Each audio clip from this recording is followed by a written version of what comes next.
விசில பாக்கெட்ல எடுத்துன்னு போனா கூட தடையாம், கிரவுண்ட்ல ஊதுனா தடையாம், குப்பைக்காரங்க ஊதுனா தடையாம்.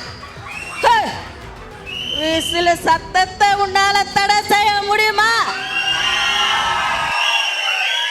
இந்த ஓசை காற்றிலே கலந்து உலகம் முழுக்கும் இசைத்து கொண்டிருக்கிறதல்லவா, அதுக்கு தானே பொறிச்சின்னு கொடுத்துருக்குறாங்க. இப்ப என்ன பண்ணுவ? இன்னைக்கு எங்கள் மாவட்டத்தில் உள்ள சில குறைபாடுகளை இங்க சொல்லிடுறேன். இங்க குடிநீர்ல கழிவு நீர் கலந்து வருகின்றது சில பகுதிகளிலே, நம்பர் 1. இரண்டாவது, சாஸ்திரி நகர், பிவி காலனி, தாமோதர நகர், எம்ஜிஆர் நகர் பகுதிகளுக்கு பட்டாவே கிடையாது.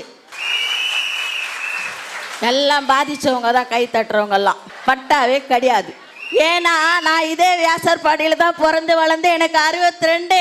பட்டாவே கிடையாது. பட்டா இல்லாம இருக்கிறாங்க சில பகுதிகள். தெருவிளக்கு கிடையாது, போக்குவரத்து கிடையாது, கவர்மெண்ட் ஹாஸ்பிட்டல் கிடையாது. சில இடங்கள்ல மேம்பாலன்ற அடிக்கல் நாட்டி கல்லு பேந்து அவங்களே வீட்டுக்கு போற நேரம் வந்துடுச்சு. அந்த அடிக்கல்லை தகர்த்து விட்டு நம்ம கல்ல நட்டு நம்ம புரட்சி தளபதி எல்லாத்தையும் திறந்து வைக்க போறாரு. அதுதான் உண்மை.